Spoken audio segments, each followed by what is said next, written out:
Alright, so Summer Games Fest is kicking off with a bang. Yesterday we had some pretty decent games that were announced, and then today we have even more with the Sony PlayStation State of Play. A lot of games that were announced here, or at least shown off a little bit, were something that we kind of already knew about. We got to see quite a bit more of these games, which I'm not necessarily upset about. And yes, I would have loved to see Stellar Blade 2 and an Infamous remake or just something else. But we got a bit more Onimusha, we got some more Silent Hill Townfall, Control Resonant, we even got to see quite a bit of the new Tomb Raider. Then we have some games that were on PC or anything else that are now coming to PlayStation, either with new DLC or with their 1.0 release. So at this point, I am not going to talk about a lot of games that we've already seen. Instead, I'm going to mention them briefly here at the beginning, and I mostly want to focus on brand new game announcements. The first one that we have to talk about is going to be Wolverine. Again, we have seen it before, but we got an extended gameplay trailer that was a little more than 5 minutes of pure raw gameplay. Of course, it's got cutscenes and stuff mixed into it, but it's pretty much the game. It looks great, and it looks a lot like God of War and Spider-Man kinda mixed together. Then we actually got to see more of Marvel Tokon Fighting Souls, which is a fucking terrible name, but we got to see Green Goblin and Carnage. And that just solidifies that game for me. Carnage is one of my favorite villains of all time. Some additional games that we have already seen, as I stated before, Tomb Raider looks pretty good. Onimusha also still looks great. We got a little bit of a story tease for Phantom Blade Zero, and then there was a game called Ill. It was announced previously, but we got to see quite a bit of gameplay here. It looks a lot like Resident Evil 7 and 8, but just cranked up a notch. And by that I mean the action and the horror just seems to be up to 11. Control Resonant got a little bit more, and then that's mostly it for the games that we've seen already. Now, onto the new games. I am going to save the best for last, just like they did during the State of Play. Instead, I'm going to start with the ones that excited me quite a bit, but maybe were just lower on that totem pole. We had Rayman Legends. I'm not a huge Rayman person. I played the 3D platforming ones back in the day, but I never really played any after that. It does look pretty interesting though. Another one that I genuinely called it as soon as I saw it, but it was Stuntman Hollywood. This was a game that I played probably when I was around 7 years old.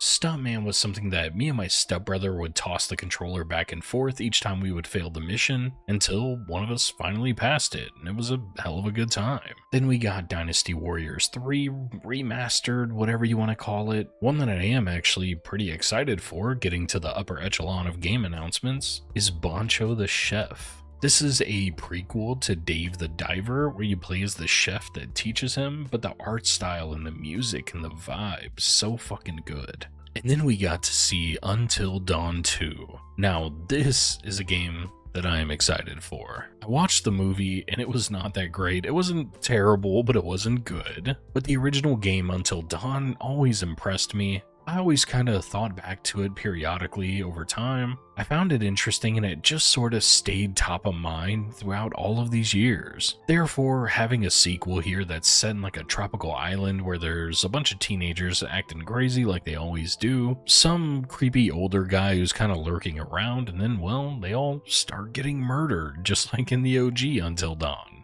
It looks fun, it looks exciting, and I'm gonna play it. Then there was an announcement for this game called The Lost Wild. I almost thought that it was going to be a Jurassic Park type of game, and it definitely does have dinosaurs, but it looks so much more moody and atmospheric. I'm excited to see what the true gameplay looks like for it. And last but not least, we have Mom of War. By that I mean God of War Lafe. I think that's how you pronounce it because it is a very weird word that I've never said before. But we got a ripping 20 minutes plus of gameplay, story, and everything in between.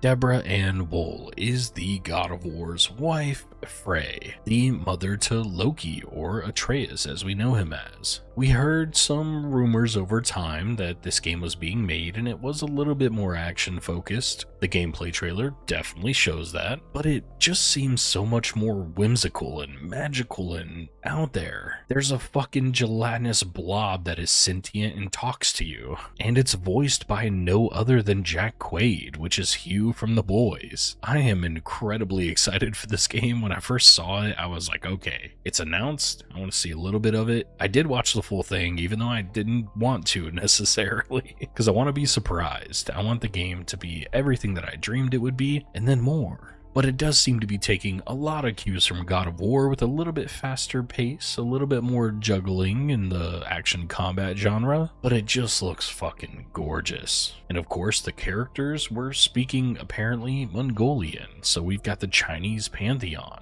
And that is just absolutely setting us up for the other pantheons as well. I'm fucking excited. I am at a loss for words because I love God of War. God of War 2018 and Ragnarok combined are like my favorite game of all time. If you made me choose one, I would choose 2018, but I think they're a combined experience. So you will see me disconnect from the world for at least a week or two once this one comes out. That is going to be it though. The Summer Games Fest State of Play is over. We've got some more announcements later in the week that are coming. And again, we did get to see a lot of games that we've seen before. I'm just not going to dive deep on them. They all look incredible, especially Onimusha. I'm excited for that one, and Control Resonant. But again, they're coming out in the next few months. We got a lot of announcement dates, but either way, it was a good showing. Wasn't terrible, wasn't great. We got Mom of War, and that makes up for all the other stuff. So with that, I'm gonna end it here, and I will see you next time.